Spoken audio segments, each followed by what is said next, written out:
and welcome to All the Things. I am Monique Duson. I am Krista Bontrager, also known as Theology Mom, and we're joined by the one and only Kevin Briggins. It is good to be here with you guys. I'm glad that you get to hang out with us too. You don't normally, I'll say we aren't all three always on together. Yeah, that's kind of rare. Yeah. Yes. Although we was just on together yesterday. That is true. Yes. It is. Hopefully everyone changed their clothes. There's that. Yes. How Well, you guys doing? Good. Glad to see all of you. Excited for today's topic. We thought it would be fun to incorporate Kevin into the conversation because he has some interest and expertise on a couple of things we're going to be touching on. So, plus people just like it when Kevin's on the show does better. So we just Pastor Kevin will not be coming out tonight. Okay. I didn't know that Pastor Kevin ever got put away, but here we are. Here we are. Krista, how you doing? Good. It's not as hot this week, so I actually went out for a midday walk. It was only 97. Wow, that's a winter day. For Arizona. No, I'm staying busy, just continuing to work on my book project, finishing up the developmental edits, and just trusting the Lord for provisions for all things. So. All right. Well, we are excited to be with you all today. In continuing with our theme on justice, today we are looking at economic justice. You know, part of what a lot of Gen Z and later millennials are talking about when it comes to the economy is that, well, we just can't afford things. Now, I don't know that that's a problem just among Gen Z and you know, the later millennials. I heard a study, and this would be a great question to ask our guests today, but I heard a study just the other day that like 7 out of 10 Americans live paycheck to paycheck. And so, if that is true, what does that mean for all of you who are watching? But also, what does that mean for our younger generations who are coming up? You know, there was at one time this idea of the great American dream, and I'm wondering if the great American dream has somehow kind of been squished a little bit, or are people, you know, really buying into that idea with such hard economic times? Well, I think the rise of the Democratic Socialists of America also has the Republicans a little bit on their heels right now. And, you know, we're hearing more and more about the affordability crisis. And basically, Gen Z is, I think in particular, is feeling like just even the basics are out of reach for them. I see a lot of chatter on X where they feel like the system is stacked against them. And to some degree, they blame the older generations, particularly boomers, as just living in houses that are too big and not retiring fast enough. And it's a whole kind of intergenerational perceptual war at times on social media. But they're like, you know, how do we manage all of our student loan debt? And how do we get a home? And this past week, the big thing on X is really blew up. Andrew Colvett, and Bob's got these tweets I want to show as part of the setup here. Andrew Colvett from TPUSA said, one of our TPUSA college students gave me his take on affordability. A burrito should not cost $20. Yeah, a lot of this is hangover from COVID and Biden era inflation, but the lived experience is the same. It just feels like basic things cost too much. And then Joel Berry, formerly from the Babylon Bee, he's now the senior producer at the Jeremy Boring podcast. He responded with this retort. Last night, my wife made homemade burritos for our family of 8, and it cost less than $20 total for everyone. I don't know how many of those people were small children. I doubt it was like 4 or 5 teenage boys, but okay. I'm beginning to think that the affordability crisis is really an I don't know how to cook crisis. Dan Crenshaw, who is kind of conservative adjacent, former military guy, has served in Congress. He had this retort to the $20 burrito scandal. I'm just hearing about this $20 burrito debate, so I thought I'd make the losers on social media angry before going to bed. Stop whining, get a job, eat ramen like the rest of us did in college on a budget with 4 roommates. The market doesn't care what you think about what something should cost. Only communists care. They set prices, remember, then everyone starves. Remember, are you a communist or are you an American adult male capable of handling his own stuff? But then he got community noted for a comment in 2021 where he said, America, our food prices are too high. What are you doing about inflation?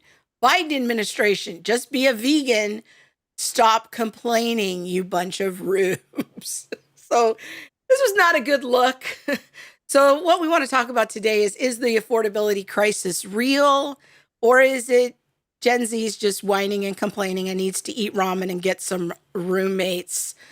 All right, with that, we're going to bring on our friend and Center for Biblical Unity Academic Advisory Council member, Dr. Jeff Degner, the House economist. Welcome back. Hey, thank you for having me. I was delighted to see the invite, and Burrito Gate is upon us, so that's we've got right. plenty to talk about. $20 burritos. Who knew that so much could happen? But this is a great I'm opportunity. like, how much sour cream and guacamole are you adding in? Well, I want to Maybe know, the does that double include the chicken. DoorDash fee? You know, I it think that might. could be part of the story. Yeah. Yeah.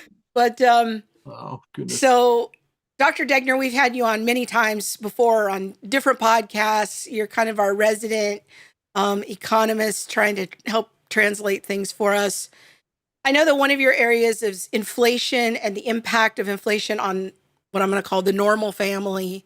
Yeah. That's really was the area of a lot of your doctoral research. So let's just get right into the topic.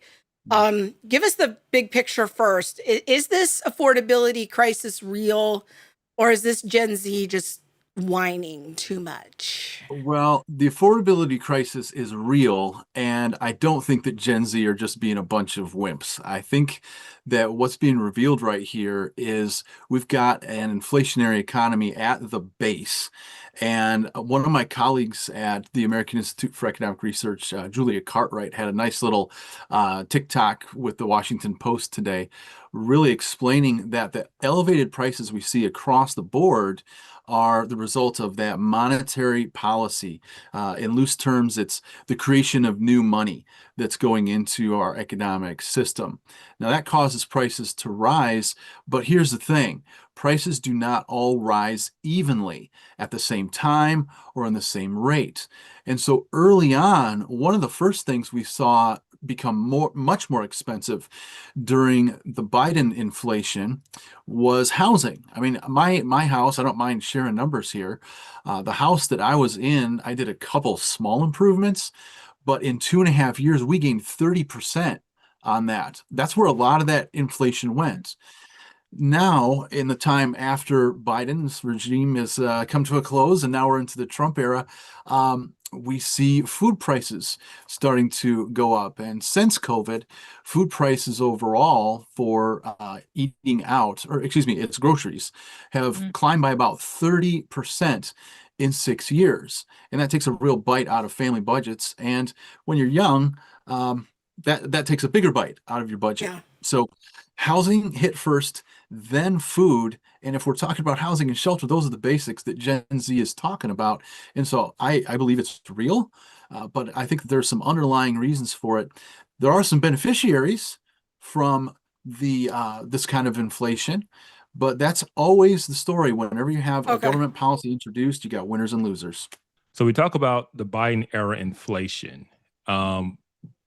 but I'm always a little bit confused because wasn't it under the Trump administration where they sent out the checks and the PPE loans? And Mhm. so which administration is responsible? Is it both responsible for the inflation that we see?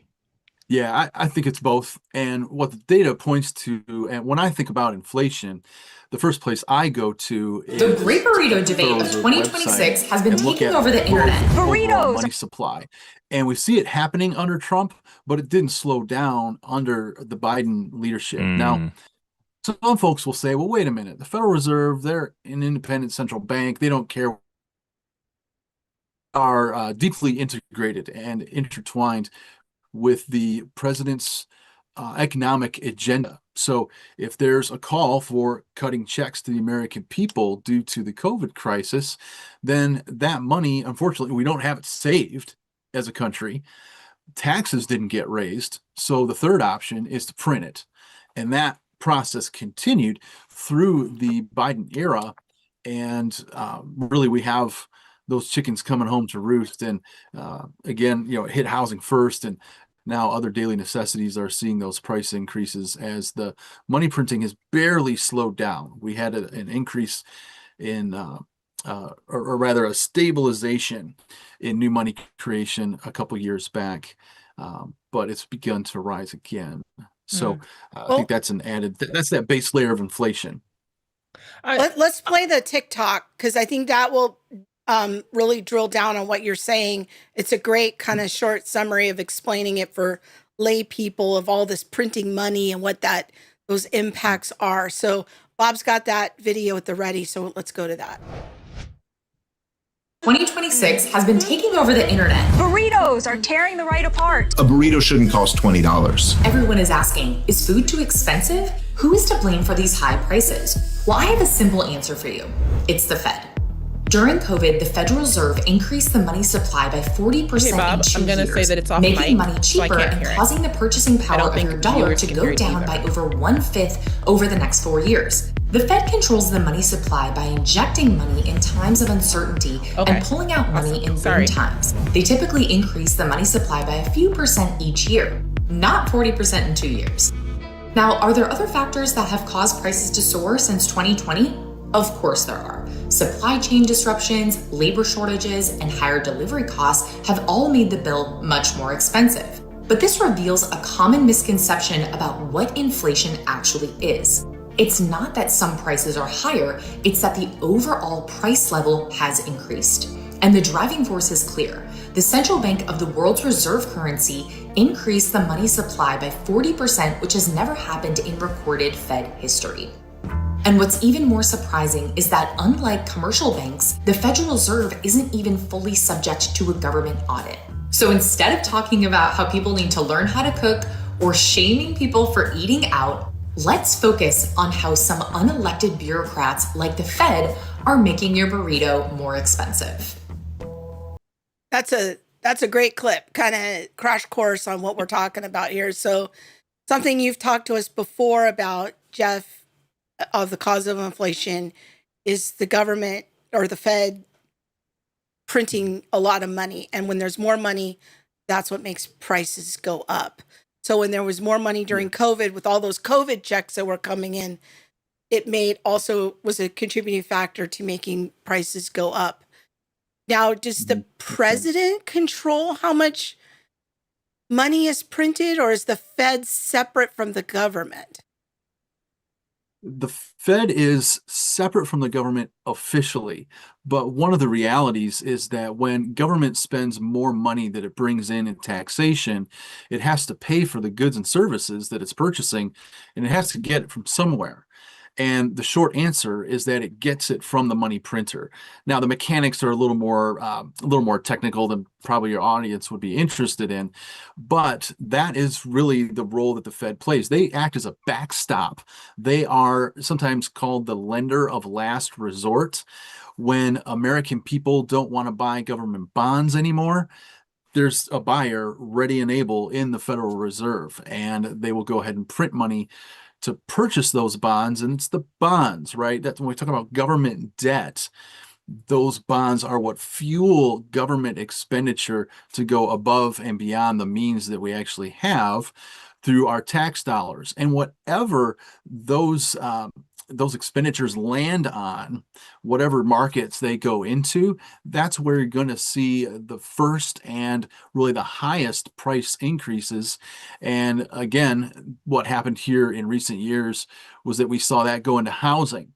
And commercial banks, of course, they work hand in hand with the Federal Reserve.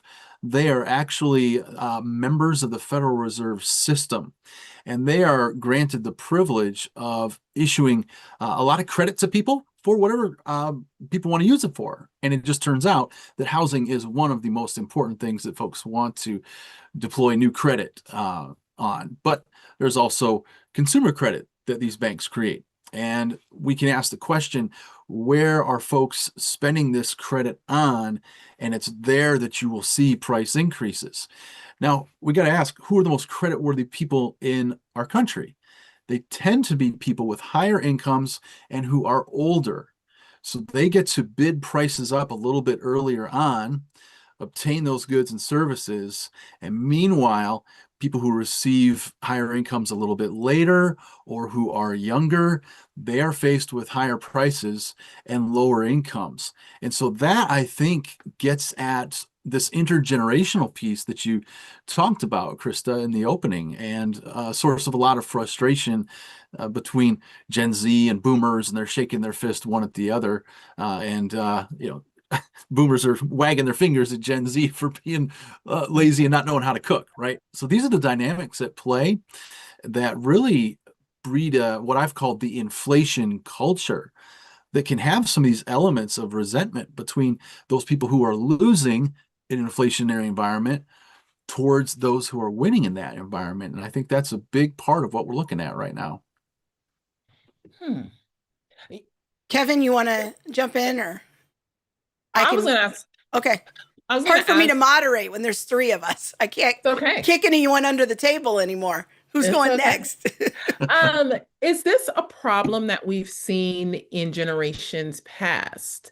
Like, have were the Gen Xers kind of upset with the boomers? And, did the boomers look back at the quiet generation and being like, you messed me over? You know what I mean? Like, was that, or is this something that we're seeing simply because of this new era, it seems like, where I can print now? I can't print money. I wish I could print money on demand. But the scriptures say something about righteousness.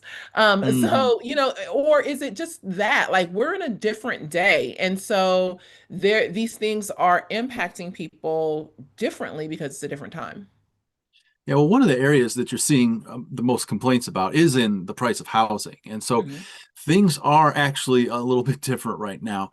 About 50 years ago, it would take about 3 times the annual wage to afford the median home price. And I emphasize price because now that number is not 3.2, it's around 5 times an annual salary on the price. Okay. Now, if you add to that the fact that we've got a little bit higher interest rates and that most of those loans are extended over 30 years, when it comes to the total price paid, it's more than 5 times. Yeah. And so that, I think, is one of the big sources of frustration. Of course, the burrito, gives like a concrete example that that people are talking about and have been really popular to think through. But I think that's why I say that it's real. And I think the other side of this reality is that our young people were really, I used to teach in the high school ranks. Every high school counselor told every kid, if you go through college, yeah, you're going to take out debt, but don't worry about it. It's going to be worth it because you're going to hit the job market, be more marketable. And when everybody did that, everyone accumulated debt and began flooding the labor markets post-college, making a much more competitive situation, and where students, graduates, are not necessarily finding jobs in their fields. And so now they're moving to a lower income labor markets. And it's frustrating. It's more difficult. and they're carrying this debt. So I think that you add all of those frustrations together and add to it that conservatives are telling these young people just to suck it up. It is no wonder they are running to the Democratic Socialists of America. So I think it's a real strategic blunder for conservatives just to poo-poo and completely dismiss some of these economic realities for the young. I think that explains a little bit of the politics and where they're shifting that way. Not to mention what's happening in a lot of universities, which is a whole other episode. Yeah. But, It I is. think It's a whole different episode, but it also makes me want, because I mean, like, I grew up poor and had to figure out, like, how do I make it work? I think what I'm seeing, if I'm just looking out like at X or things like that, I'm looking at people who got degrees in like art feminist theory.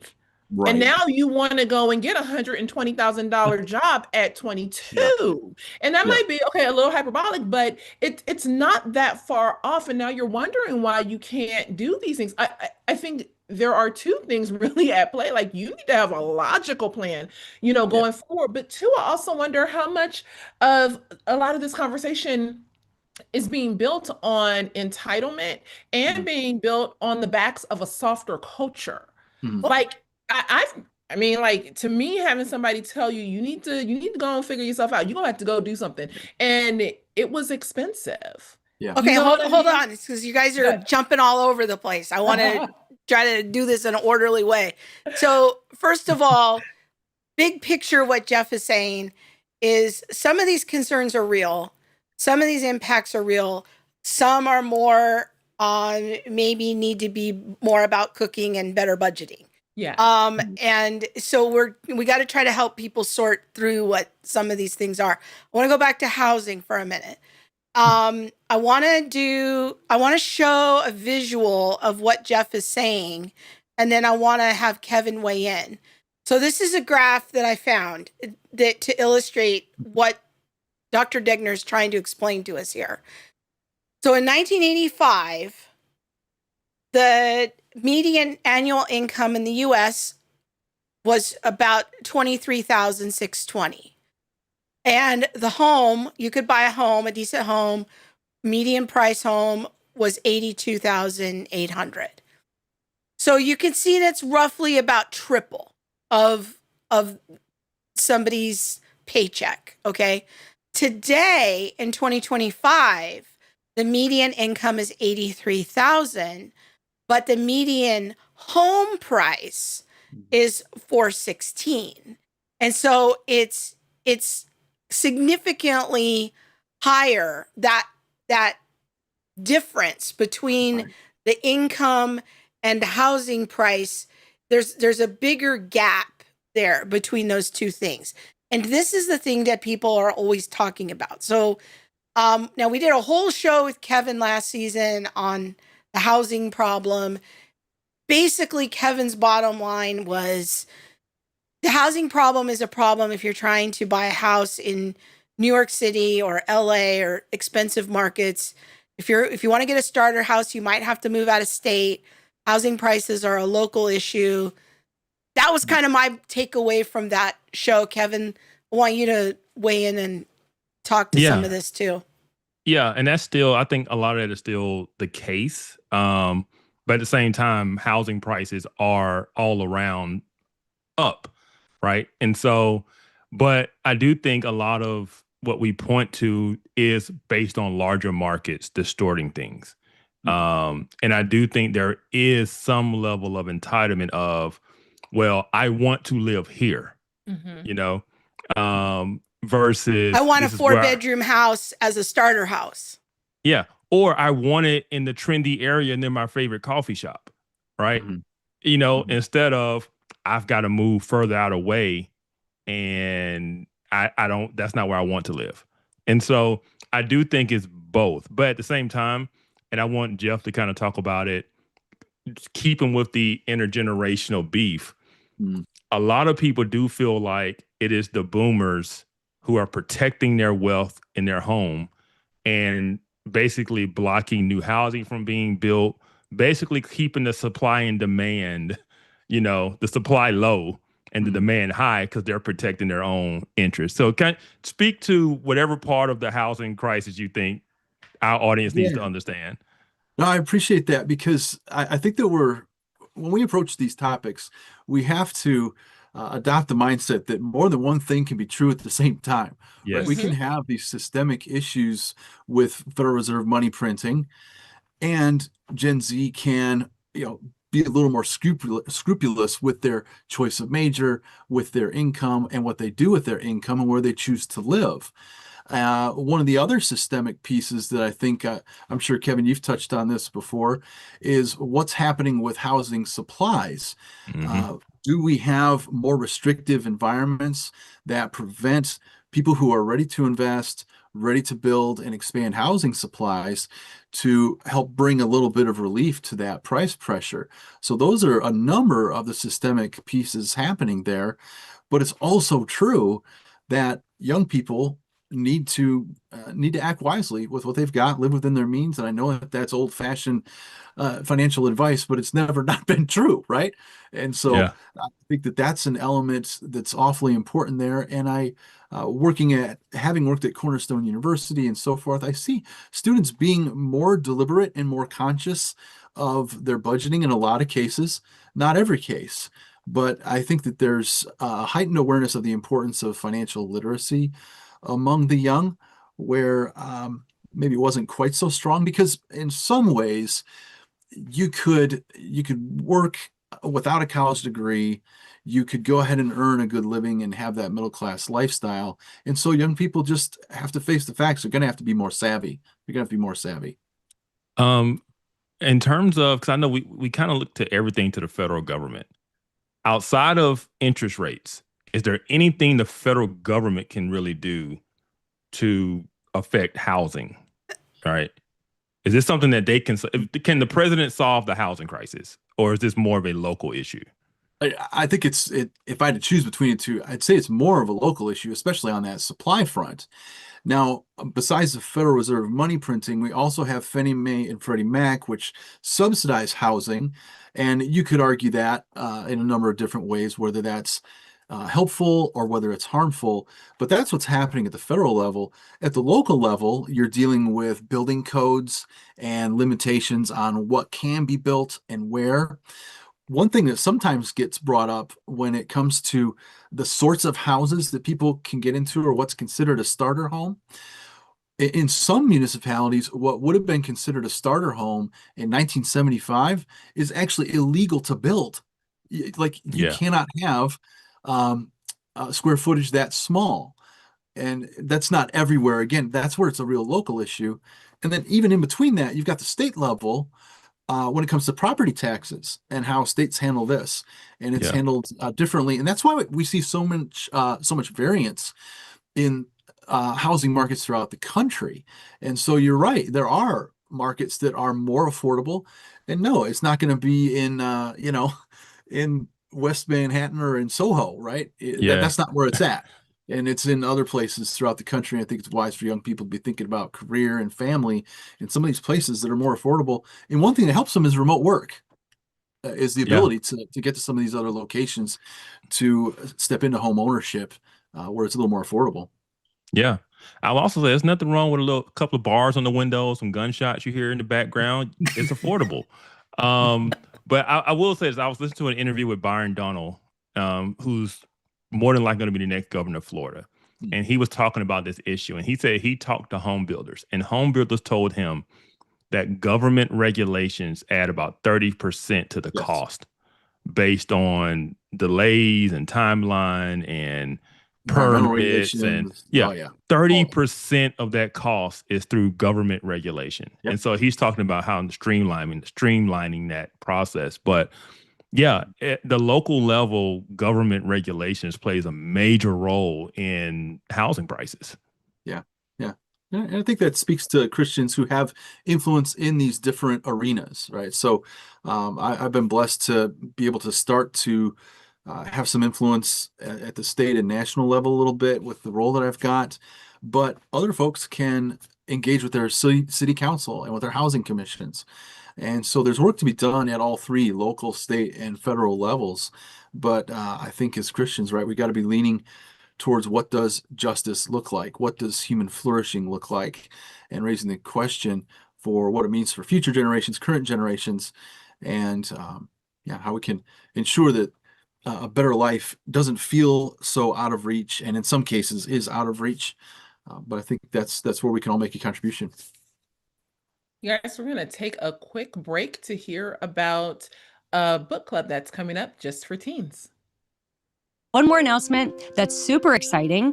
My first book, which is called Another Gospel, which chronicles my journey of walking through extreme doubt and being in a situation where I was discipled by a progressive Christian pastor. It tells that story, but also takes a look at the common mantras, the beliefs of progressive Christianity, and then refutes them biblically. Well, we have come out with a student edition of this book, which, by the way, is now available on Audible, and I read it. But the exciting news for the fall is our friends at Center for Biblical Unity are doing a study group for teens, and they're going to be going through the student edition of Another Gospel. And I will actually be joining for one of the sessions for a Q&A and to share some things about the book with your students. This is a great homeschool option for Bible class or apologetics class. And you can go to centerforbiblicalunity.com and register. It's $35. That is a no-brainer. I will put the specific link in the notes, but you can find it through centerforbiblicalunity.com. Get your students involved with this. Great for homeschool, great just for your Bible study for your home. And that is through our friends at Center for Biblical Unity this fall, going through Another Gospel for students with teens.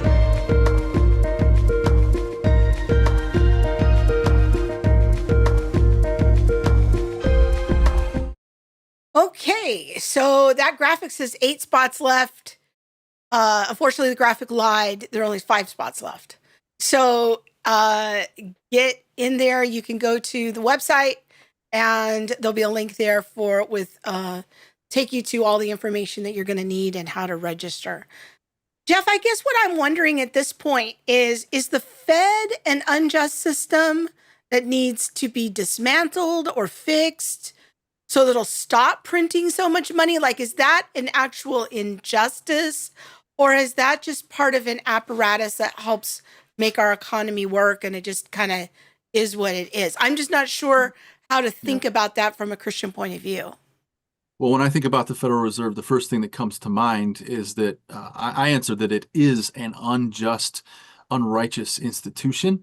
And the reason for that is what we see all over the Proverbs and throughout the scriptures as a whole, is this theme that unequal weights and measures are an abomination to the Lord. Mm-hmm. Now, in the context in which those words were written, money was measured out by weight. And so not only weights of money needed to be accurate, but weights of the scales that were used to measure them, and goods and service, or really goods like grain and things like that. You needed to have an honest hin, an honest ephah, right? All these measurements need to be consistent. And what happens in the Federal Reserve system is that with each additional dollar that is added to the economy, all of the dollar's average value or weight, or what we call purchasing power, declines. And this erodes the value of that dollar over time. In biblical times, or if we would deploy a sound money, whether it's silver or gold or even copper, these forms of money are tested, right? They are refined and they're purified. And in Isaiah chapter 1, we see Isaiah calling the people of Judah onto the carpet because their silver had been filled with dross. A lot of folks look at that and say, oh, that's sort of a metaphor for how people's behavior became degraded and ungodly over time. Actually, the archaeology shows that that's exactly what the kings of Judah were doing in their wickedness. They were diluting the currency and shaving off the best parts for themselves and living more lucrative, lavish lifestyles in the king's household. That is a gross injustice. And the mechanism that is used to provide that kind of lifestyle for rulers is money debasement. We just have a more modern form of it. And so this is why in our modern day we see what we see. And I do believe that the Federal Reserve is a gross injustice. and it harms the poor especially, and benefits the wealthy who have access to the printing press. I think that's very interesting and well put. We tend to talk a lot about justice and what are the real injustices and systems that need to be dismantled. We tend to, talk about those things looking at leftists and people on the other side of the spectrum, and everyone's calling to deconstruct these systems, but we also want to call out real injustice when we see real injustice happening. No one is a denier that systems are in place, and no one is denying that an unrighteous system can't be built. So I'm glad that you brought that up, because if there is an unrighteous system in place, I believe as Christians we have the ability to use our voice, our vote, and our dollar to be able to speak out against the systems, especially systems that are hurting, not just Americans collectively, which I believe it is, but those things that are definitely hurting the poor. We've spent a lot of time talking about, like, hey, what are all the problems? I want to kind of switch over to talk about, what are some solutions? What can Gen Z do to overcome some of these challenges just through their own life choices? Because I think many of them would say there's nothing I can do, I'm just stuck. Yeah. Well, and unfortunately, I mean, just one quick example of the ways that they feel stuck is that some young Gen Zers are taking more financial risks. And this is really more prominent among young men into the sports gambling sort of area. It used to be that we would think of like lottery and scratch offs as predominantly for it's frankly, statistically, it is an activity that lower income people have engaged in. That is still true, but now as the harder economic times float upward into those middle class or even upper middle class young men in desperation, they're looking for that quick win. Yeah, so this is an element of what's going on. So what do you do to counteract this? Well, that's where you're simple. I'm not a fan of every single thing that Dave Ramsey says, but look, if you are behind on your bills, you've got a lot of student debt, start there with your basic financial management. And I know that for myself, early in my career, there was times where I had to work a job and a half, and that was for me and my wife to make ends meet. So that's a reality of growing up, right? And so those are the parts where you could use the suck it up kind of approach. That's with job selection, what sorts of jobs you go into, what sorts of majors you select. And right now, it's very interesting. The federal government has begun under the Trump administration to recognize the problem of students taking out massive debts on majors that just there are no jobs available in some of the kind of really the silliness, the grievance studies areas. And so a wise selection of career path is really important. And I think the church plays a role in this. Let's say ideally you've got mom and dad at home, they're following the Lord, they're giving sound advice. But there's also other people in the church who can come alongside young people and help affirm them in their talents, in their gifts, in their strengths. That sometimes just hits a little differently than when mom and dad say it. I think that's a pretty common experience for people. And so the church plays a role. Older men, older women, speak into the lives of young people and affirm their strengths, and be praying for them and giving them the kind of tools to make wise financial decisions as they head into an economy that I do believe has a couple cards that have been stacked against them. But it's not hopeless. It's not hopeless. I think as a parent, also encouraging your kids or making a way like, hey, don't go into massive educational debt if you can avoid it at all. Like, do what you have to do, to avoid that, or encouraging your kids to go into the trades, making some different life choices. My husband and I made a commitment to our kids that we would get them through college as best we could debt free. And we were able to do that. And it meant, my husband working really hard and me working hard, but we were able to do that. But I think that, not expecting and strapping your kid with that, like think about some other options whenever you can. I think another thing is just stop comparing yourself to what you see people doing on television or on social media.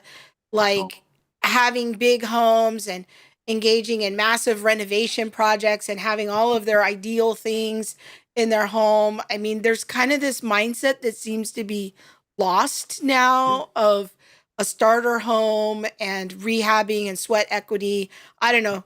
Kevin, what are your thoughts on the positive side? Yes, stop trying to be Chip and Joanna. Yeah.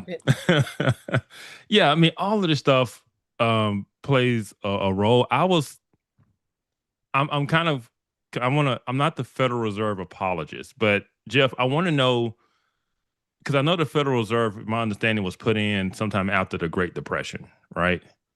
It was actually prior to that, It was prior to it. 1913. Yeah, Okay. yeah. So Okay. before World War One. Yeah. Okay. All right. That makes sense. I was trying to figure out, like, what role does the Federal Reserve play in keeping the economy afloat? Because I know a lot of times when things are going wrong, people look to the Federal Reserve to fix it, right? So are they a fixer? Are they a preserver of things? For instance, inflation went off. The Federal Reserve said we're raising rates, right, to try to stabilize. Like they come off as a stabilizing, trying to fix it, hold it together force. If they don't exist, what is that force? Like, are we more vulnerable to a Great Depression? Yeah, that's what I'm trying to ask. Yeah. Historically, the Federal Reserve has, on its watch, has overseen an inflation of 2,000% since 1913. In the same period before the Federal Reserve, the late 1800s, the overall inflation rate, most people are staggered when they hear this, the overall inflation rate was about 10%. So if their job was to stabilize prices, that is an F minus. Okay. So they have failed in this idea of making prices stable so that you can kind of save for the future. So I think that that's one way in which it's failed, but it's also the case that in terms of the percentage boom and bust, like the massive growth and then massive crashes, the biggest ones have occurred in American history on the Federal Reserve's watch. And so the Great Depression, as you noted, that happened on their watch. The stagflation in the 1970s, that happened on their watch. The financial crisis of 2008, that happened on their watch. And so what the Fed really does, they talk about price stability. This is one part of their job, and maximizing employment. This is like their stated goal. But the reality of what they practice is that they enable debt.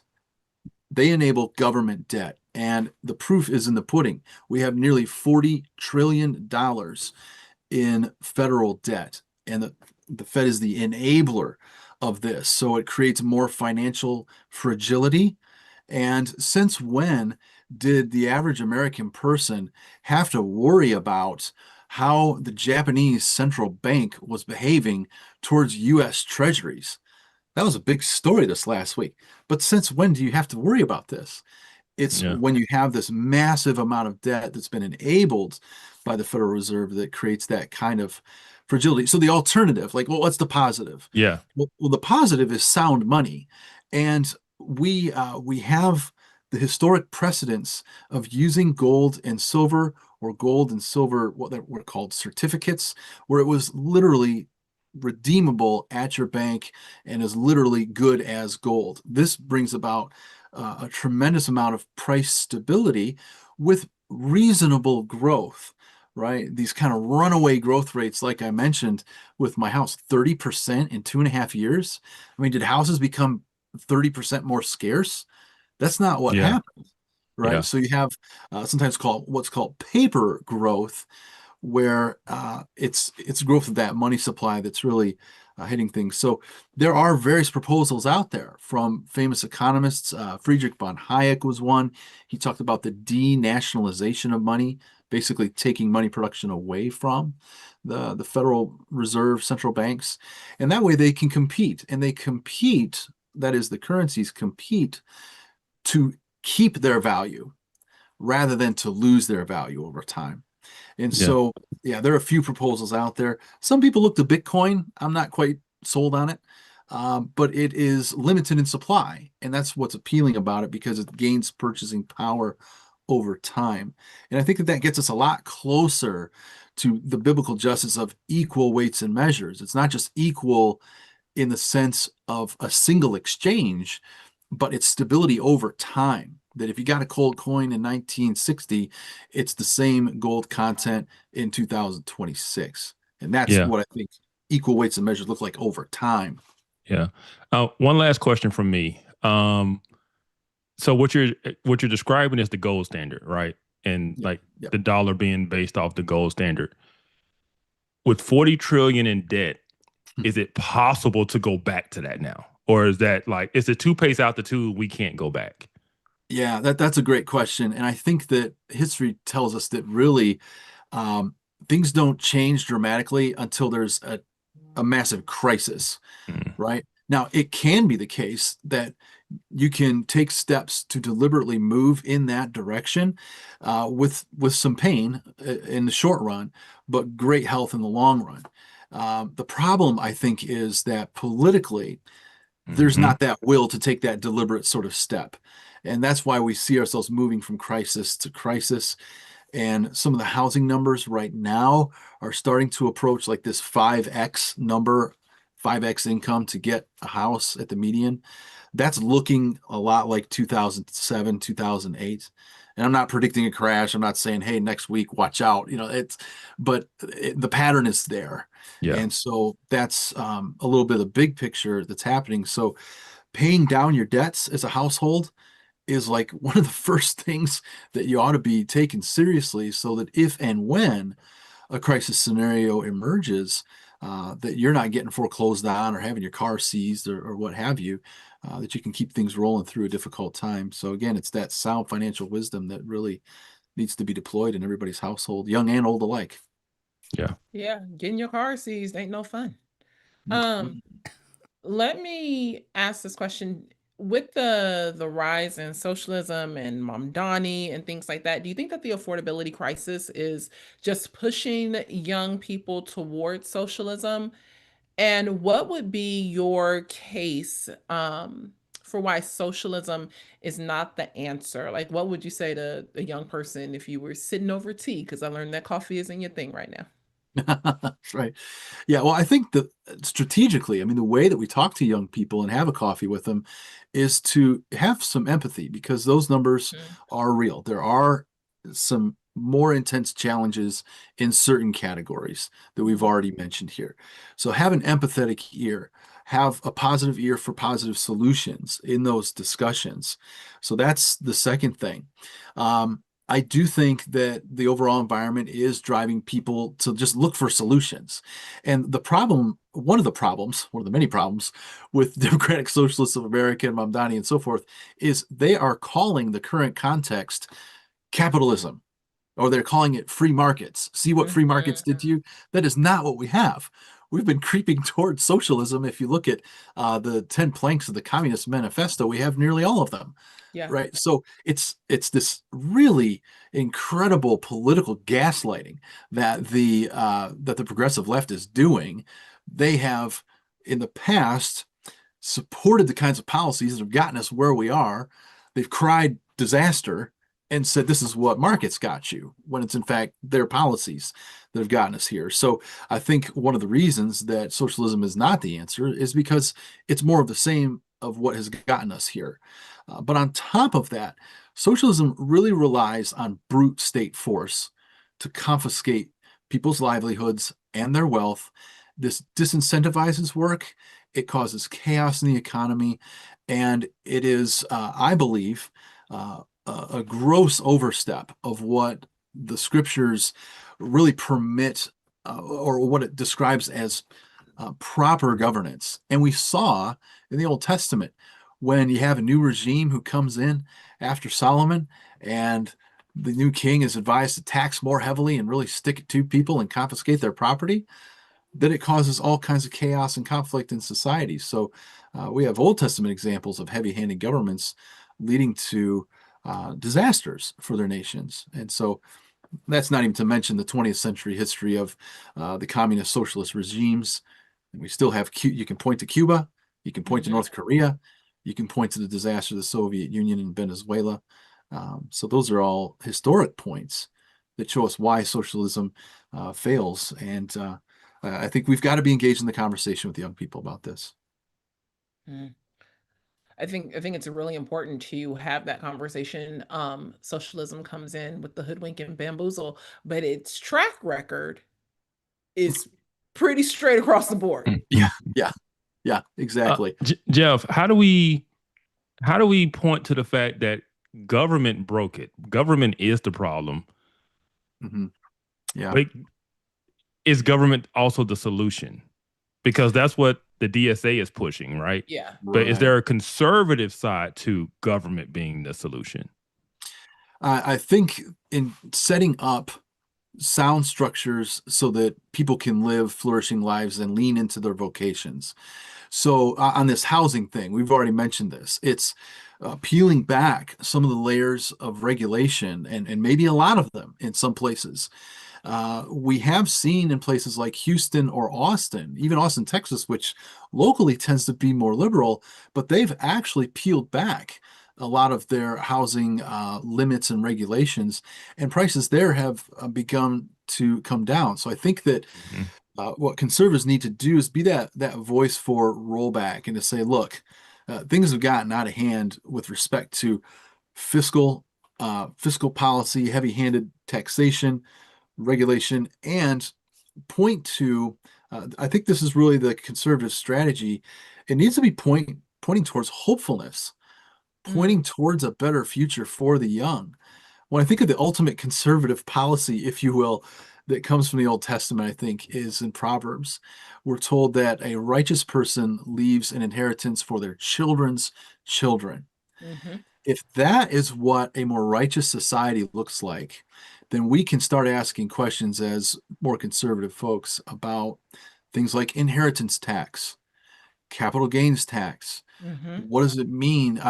My mother passed away a little more than a year ago, and the labyrinth of things we had to go through in probate court just to sell a mobile home, right?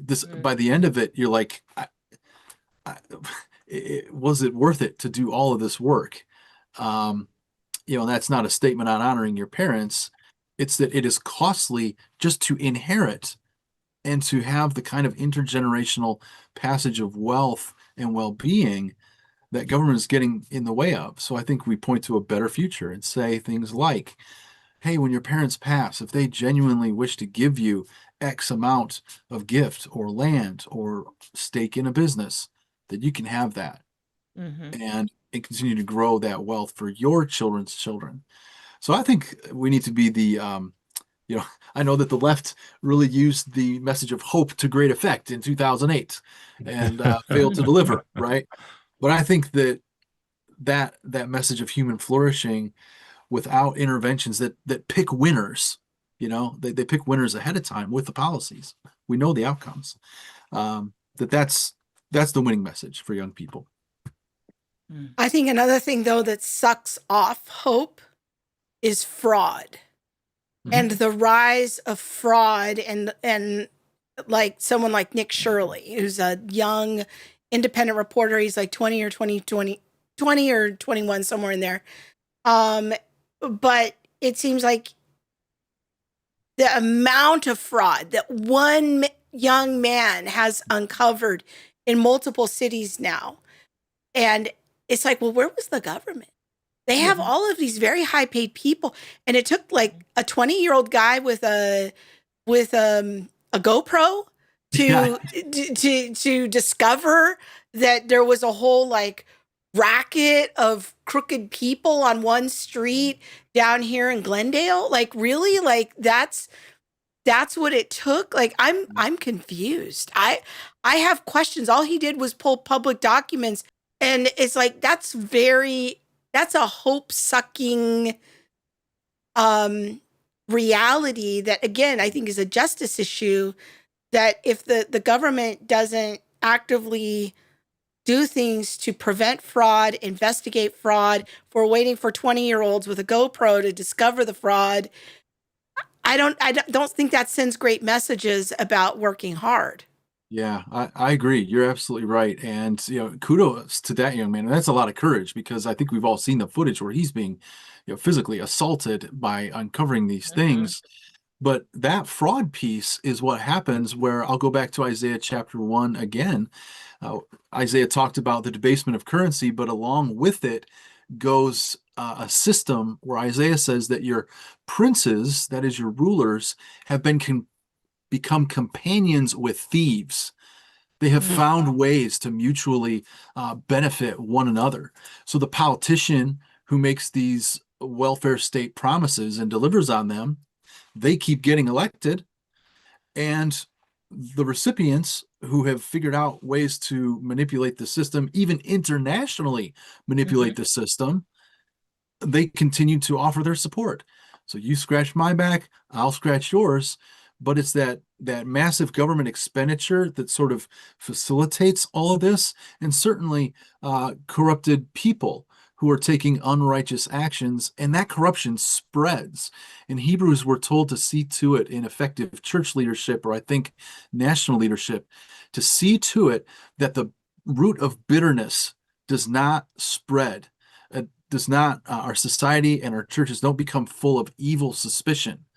Well, clearly, if what you're seeing on the news every night are these acts of fraud, like that's grounds for suspicion, and it's grounds for disappointment, and it's grounds for sort of a rational demoralization, if you will. That is demoralizing, and it makes people ask the questions that you mentioned there, Krista. So I think you got to peel back several layers here.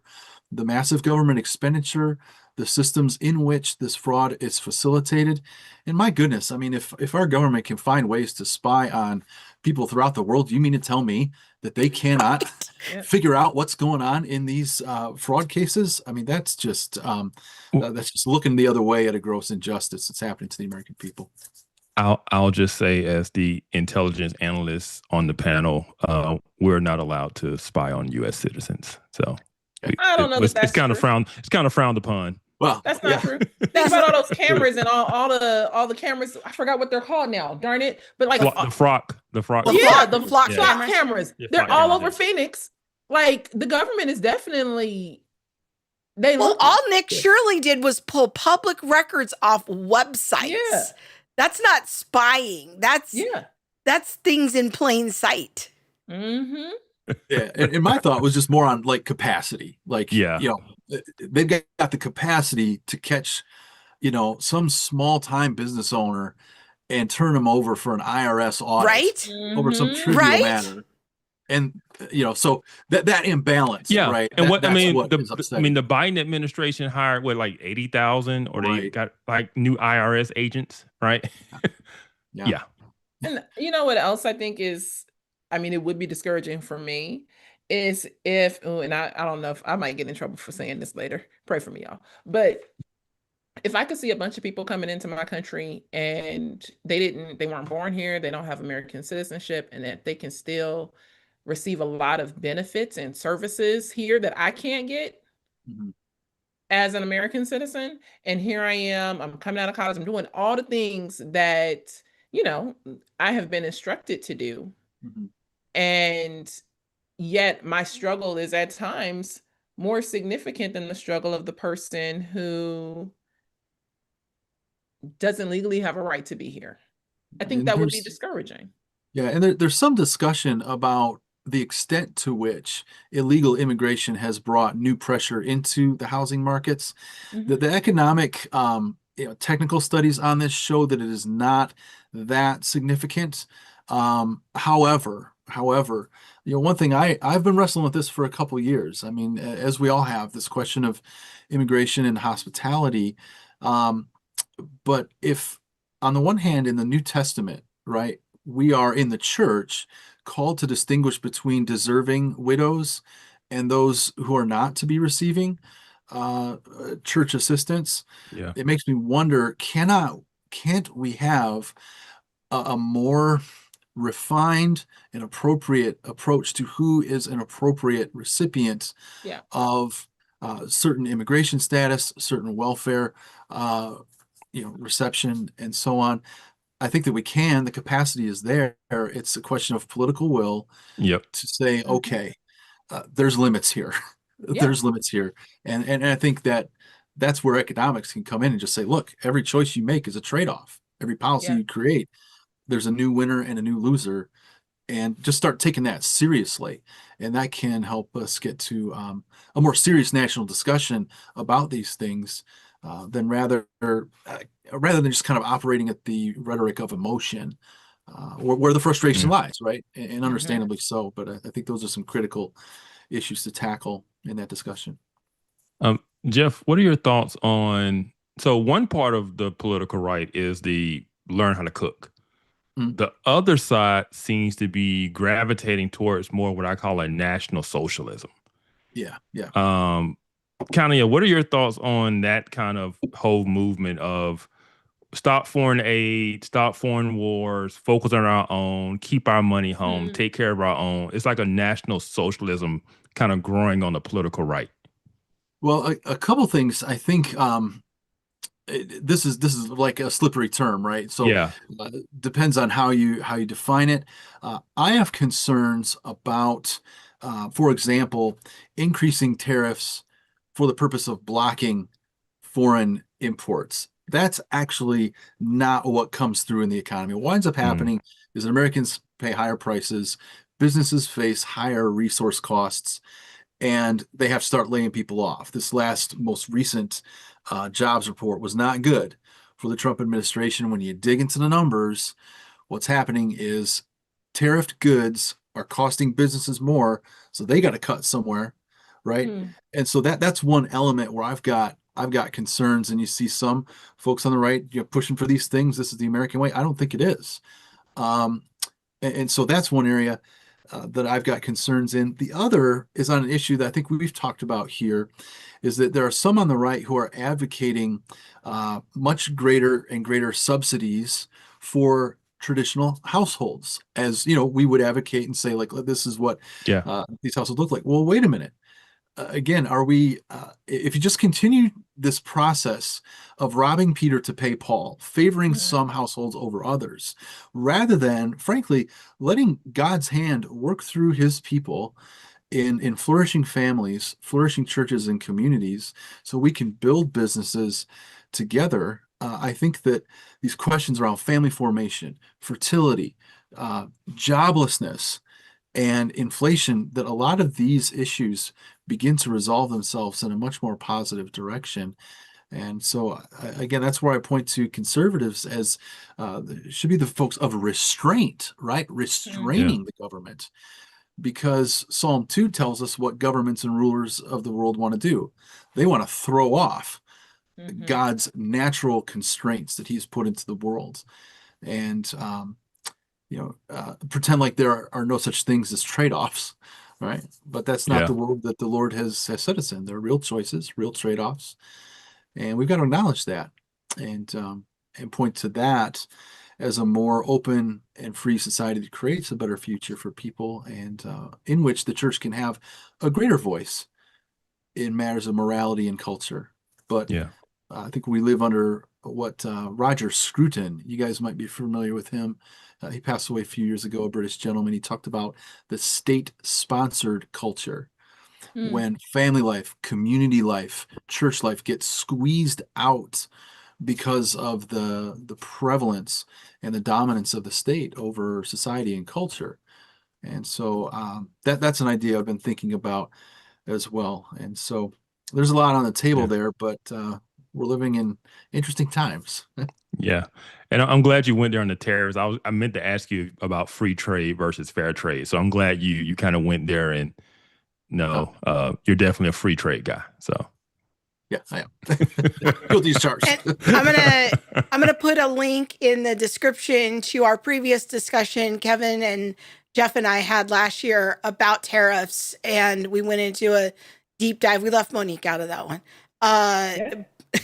But we did a whole thing about tariffs last year, and so I'll put a link to that in the notes. I'm also going to put a link in the notes to Jeff's article that he wrote for us a couple years ago on Isaiah chapter 1. It's one of his favorite passages of scripture and talking about some of his thoughts and connections to our modern situation. So I'll put that in the notes as well. Thank you for doing this with us, Jeff. We really appreciate Thank it. you. Yes, And thank just you. all the value that you bring to our ministry. We've been walking together now for quite a while, and we've had a great story together of growing together. As our ministry has grown, your career has expanded, and it's been fun to be on the journey with you. Oh, same here. Thank you for the invite. I appreciate you all, and Lord's blessings to you. Yeah, thank you. Lessons. Thank you. All right, take care. All right. That was good conversation. I'm always glad to talk to Jeff and have him weigh in on things because he thinks about things in such a thoughtful way. And Yeah. I appreciate that he initiated the conversation. He wrote me an email and said, hey, this might make for a good show. And some of these concerns are legitimate. Some are less legitimate. Maybe we should talk about it. Yeah. So. It's good. It's also good to remember the compassion piece.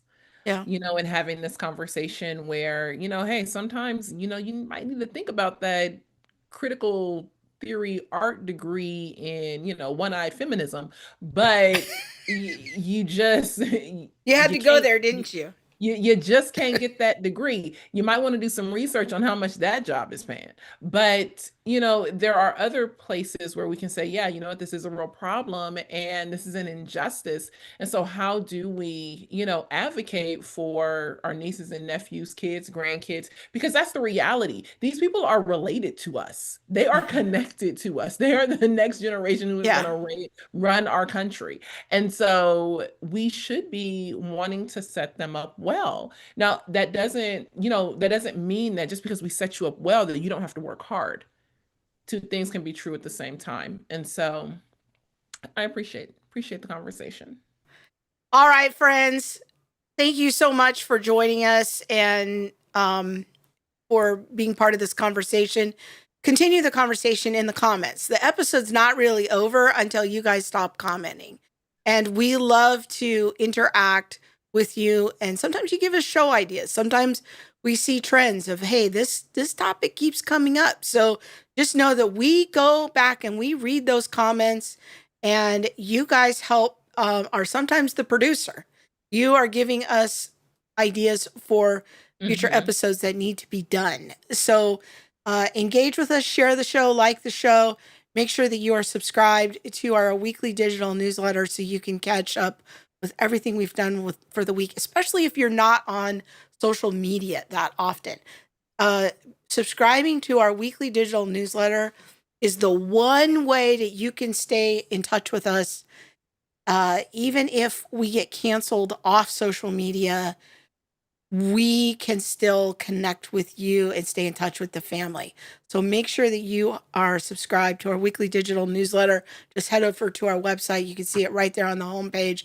Also, make sure that you have downloaded the CFBU mobile app. It's free. It's totally free. You don't have to sign up for anything, but you can get all of our content across all of our platforms all in one place. So thank you so much for watching, everyone. Monique and I will see you next week. Thank you, Kevin.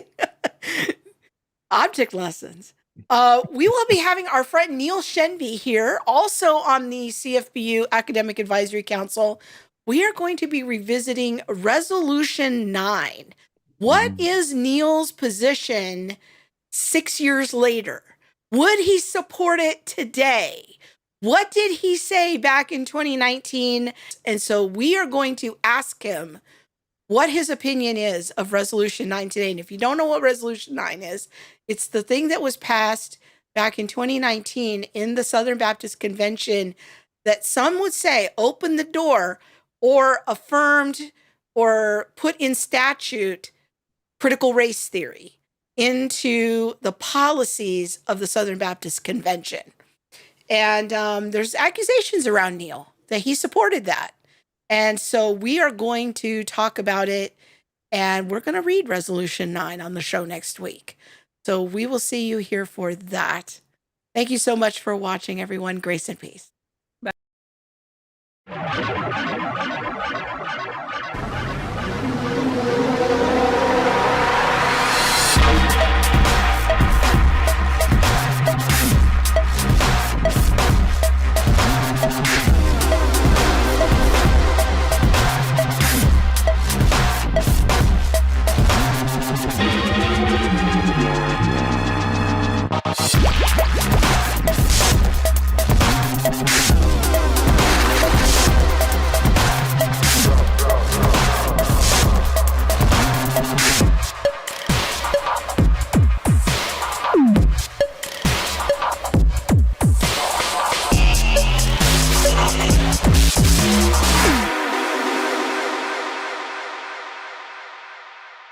There's nothing